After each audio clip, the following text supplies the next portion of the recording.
Hey, thank you, Tom, for that kind introduction. It's great to be with you all, especially Congresswoman Ileana Ros-Lehtinen. For those of you that don't know me, my name is TJ Villamil. I'm the president of international commerce at SelectFlorida, but I started my career as an intern in Congresswoman Ileana Ros-Lehtinen's office nearly 20 years ago.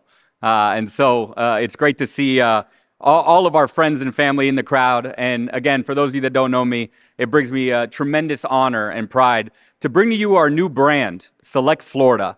SelectFlorida was founded this year, and we are now the state's official international investment promotion agency. We are charged with a couple of important items on behalf of our Secretary of Commerce, my boss, and our governor of the great state of Florida. We focus on three main areas. We help international companies come to Florida and select Florida as an ideal location. We also help our Florida companies export, and we help international buyers select Florida products, goods, and services. And then ultimately, we also serve the governor, lieutenant governor, and the secretaries and leadership of our great state in their international missions abroad, of which we just came back from Japan. We had a really excellent visit. I see the Consul General of Japan is here. And earlier in September, I was in Canada with our Consul General of Canada, Sylvie. So it's great to be with our international core. Florida is truly international in its core, in its DNA. And you could see this now in the economic health of this great state. I love the theme of this year's World Strategic Forum, Mastering the New Economy. There is no state, there is no better state that has mastered the new economy of the present and the future than the state of Florida. We are a $1.5 trillion economy, 23.5 million residents. We're growing leaps and bounds. We just welcome 140 million tourists in 2022. We are so proud of the economic health and vibrancy of our great state. We have an extremely low unemployment rate. We also have a very stable economic health and fiscal policy. So much so that we're very proud of our triple credit rating. And we just saw California, New York, and unfortunately our great United States just be downgraded to AA. So if you're looking for stability, if you're looking for low taxes, a pro-growth environment, there's no better economy than the great state of Florida. I really believe that we are the present and the future of this great United States, truly that shining city on the hill. And you can also see it now with what's going on in this new geopolitical reality. You could kind of see how universities are responding. You could see how maybe other political leaders are responding, but not in Florida. Florida, I'm so proud of the President Jessel and the other great state universities presidents that we have for standing unequivocally with Israel. And you could see that our Jewish brothers and sisters here are a lot more safe and feel safer than they do in maybe other states and other areas around the world. So without further ado, I'm going to allow our great speakers to address this type of topic today. And let me bring up somebody that needs no introduction, Senator Bill Hagerty from the great state of Tennessee. And of course, you've already heard him, Carlos Diaz-Rosillo, the founding director of the Adam Smith Center for Economic Freedom. Thank you all. Senator, thank you so much for your time. The Senator needs no introduction, of course, but I'm not sure if you know, the United States Senate is currently in session right now in Washington. And the Senator has been so gracious to take time from his day job to be here with us. We really appreciate it. Well, I'll be back in time this afternoon, hoping the flights all work well, that I won't miss any votes. So if you see him rush out, that's the reason but if you see me go dart out the door, you'll know why. So, U.S. Ambassador to Japan, Senator from the great state of Tennessee, and you sit on the Foreign Relations Committee. And because we're in South Florida, foreign affairs is really, really important to us.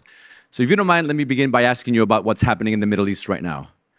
How do you assess the current administration's response to the mess that we're seeing in the Middle East? You know, the challenges in the Middle East are extraordinary, and we wouldn't be dealing with these challenges if we'd stayed with the maximum pressure campaign on Iran. And as you mentioned, I served as U.S. Ambassador to Japan. One of my jobs was to impose secondary sanctions on Iran when I served as ambassador. You'll hear this administration talking about, oh, we sanctioned Hamas. Those are what is known as primary sanctions.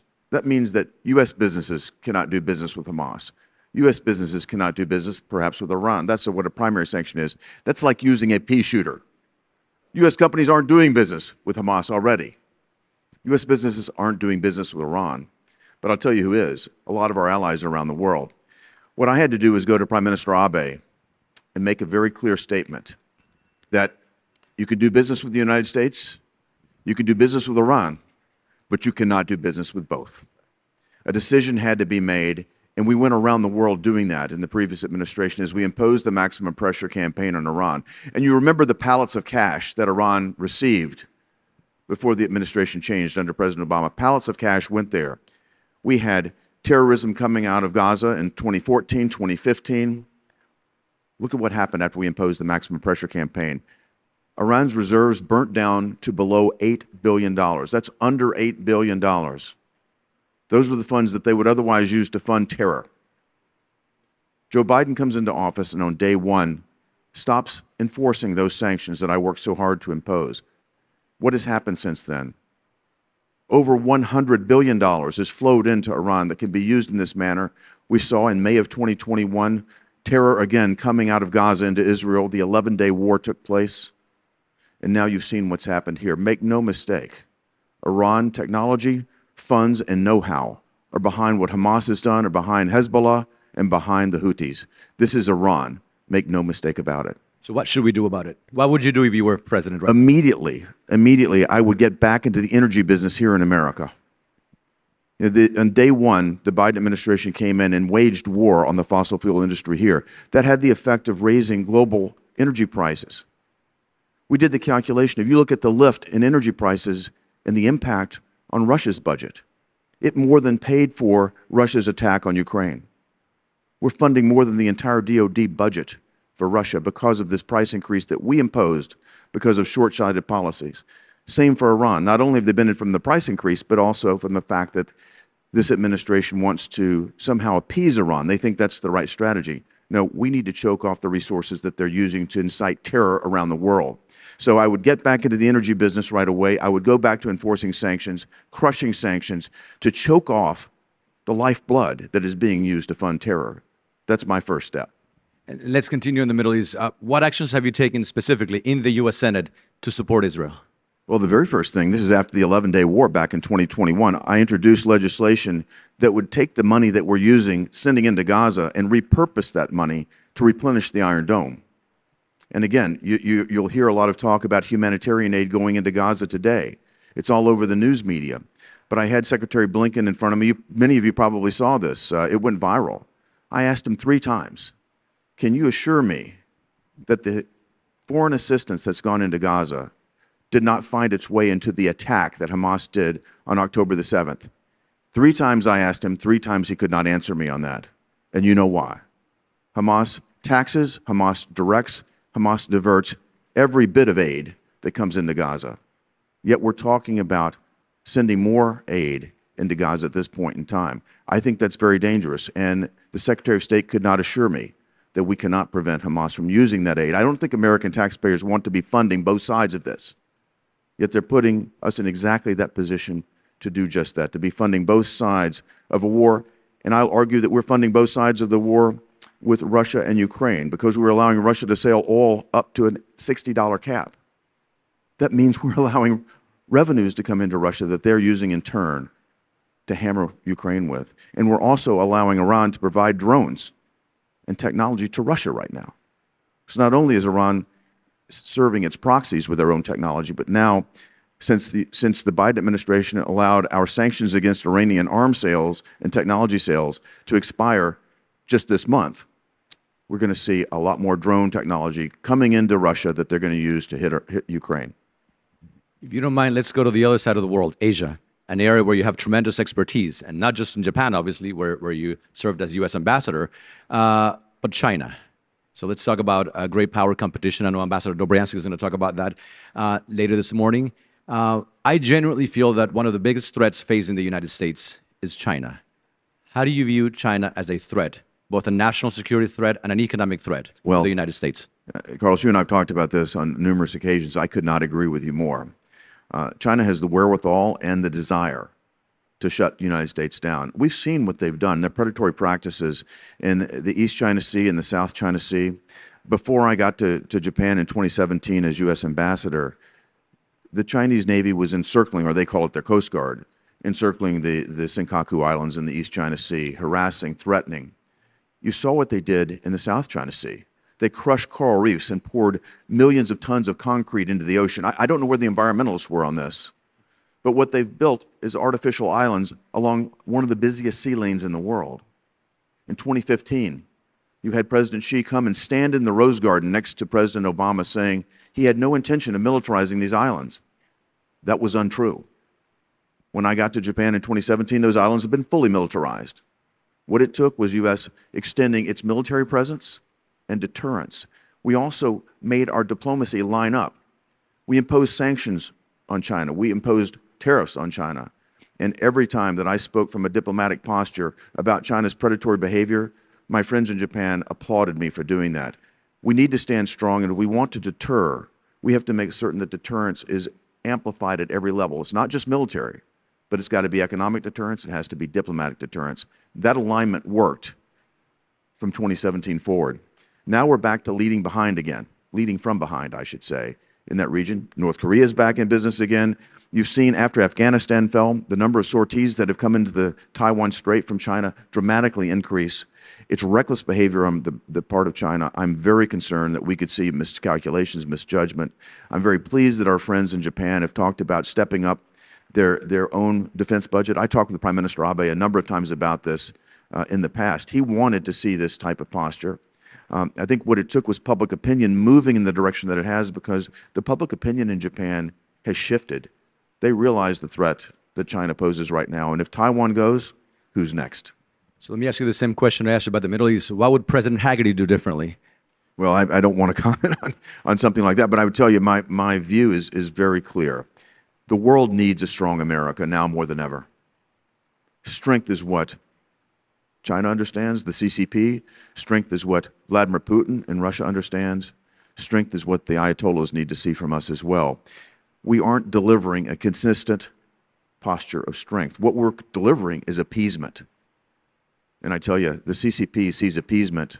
They see disasters like what happened in Afghanistan as a mark of weakness, and they're ready to step into that void. So the very first thing we'd have to do is step back and say, I want to speak from a position of strength. I want to create energy independence again in America, because that is strength, not dependence on China for batteries that they can control and minerals that they can control. Get back into the energy business, secure our own border so we don't look like, and that makes us look extremely weak, and that's a national security crisis that we're actually supporting at our own southern border. Get our economy back under control here. Speak from a position of strength around the world. Continuing in China, but giving it a Latin American touch, there's no doubt that the Chinese Belt and Road Initiative is a very strategic, very smart way to make inroads throughout the world. When I was in the U.S. government and now at the center, I've had the pleasure and the honor of meeting with several Latin American presidents and former presidents. And I always ask them the question of China. And I say, when I read that they're negotiating some sort of big infrastructure project with the Chinese, I say something to the effect of, much nicer than what I want to say now. Do you not understand, what a threat this poses to your country? Do you not understand what the Chinese are doing? And they all say the same thing, same answer. Of course I do. But if it's between going with the Chinese, who are providing billions and billions of dollars of much-needed infrastructure, roads, bridges, airports, ports, and the Americans who are absent, I have to go with the Chinese. I would love to go with the Americans, but the Americans are nowhere to be found. How do you address that? How do we make sure that the U.S. is now a force? Because right now, China is the #1 partner of most Latin American countries. It's #2 for Latin America, but if you take Mexico out, it's #1. How do we change that? How do we make sure that these leaders understand that the U.S. is really able and willing to help, or is it? Listen, I have had exactly the same types of discussions recently. I was down in Chile, in Uruguay, in Colombia, meeting with their presidents, and every one of them said essentially what you're saying right now, Carlos. What's happened is this. If you look at the talking points coming from the U.S. State Department, we're talking about humanitarian issues. We're talking about climate technology. Look, I'm not against any of this stuff. But if any of you remember Maslow's hierarchy of needs from your sociology class, we're talking to countries that are at the very bottom level of Maslow's hierarchy. They're trying to put food on the table. We need to be talking to them about jobs, investment, economic growth. Yet we're talking to them about nice to have. And that may sound good inside of a meeting at the State Department, but that doesn't deliver the type of effective results that our partners need. We need to be working with our allies in Latin America more than ever. And I think that the Chinese see this as a strategic vulnerability for the United States. Latin America, we always say, is our own backyard. We should not take it for granted, and we have. And that is a bipartisan criticism, by the way. We've taken it for granted too long. We've assumed that our friends in Latin America will always be there. What we've seen in a number of companies is a shift to the left, some dramatically, and a willingness to partner with the CCP. I do believe is exactly as what you've heard.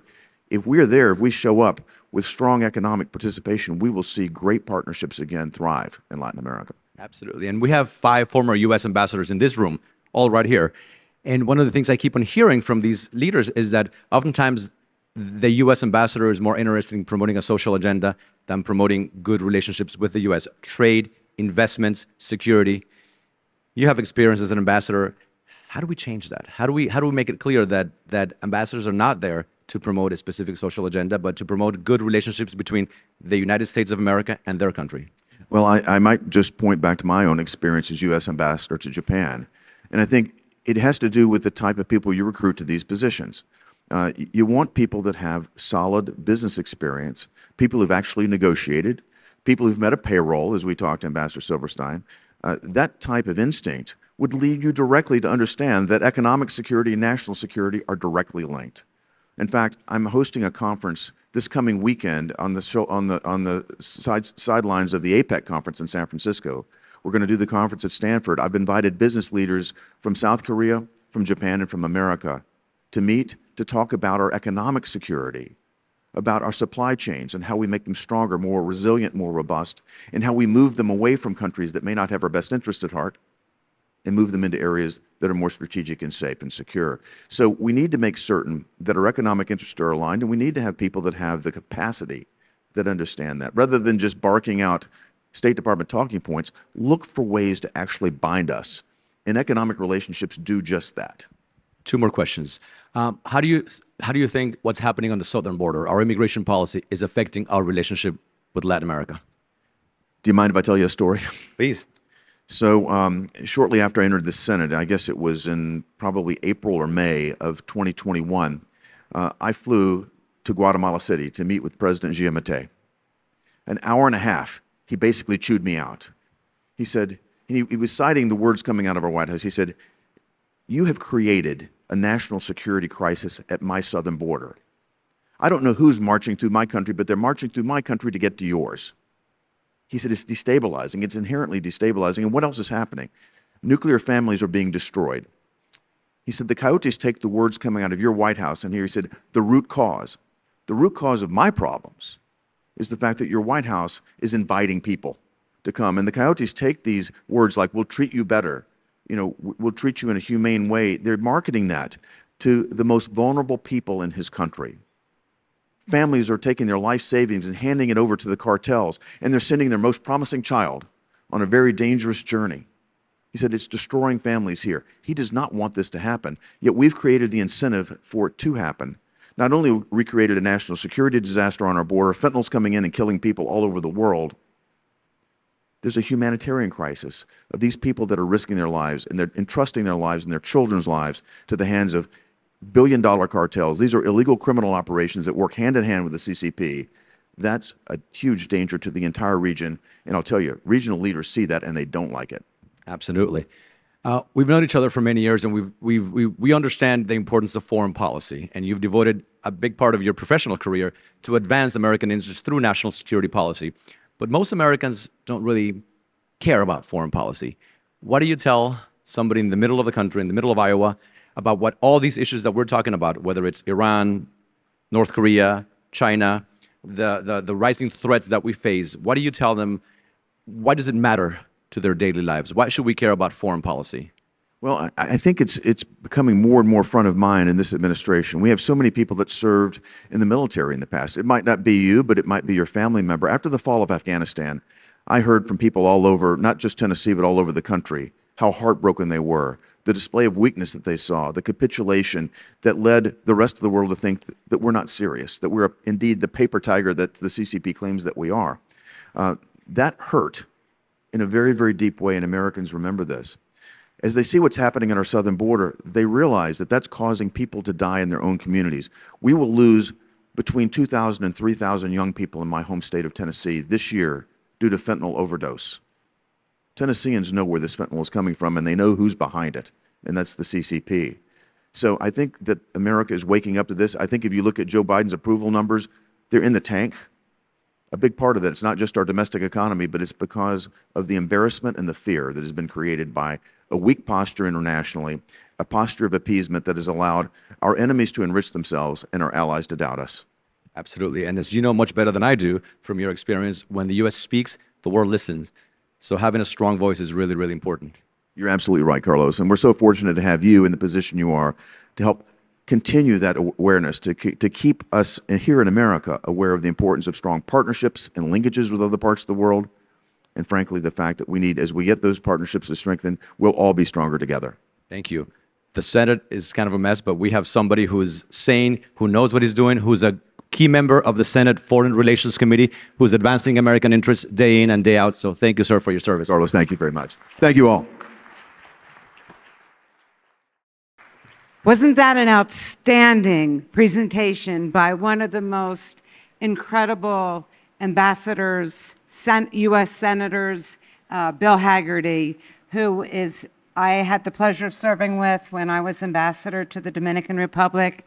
Ambassador Senator Hagerty is such a strong, resilient, courageous person. And I think both he and Carlos Diaz-Rosillo deserve a great round of applause. Thank you.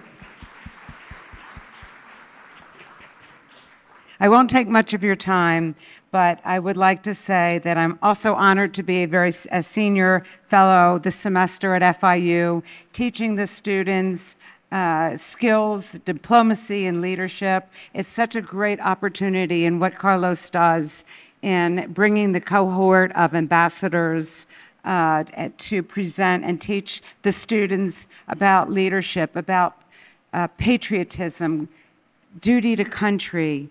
Leadership skills, integrity is so important on today's campuses. So I'd like to thank Carlos especially, and Ambassador Johnson from El Salvador, Ambassador Siegel.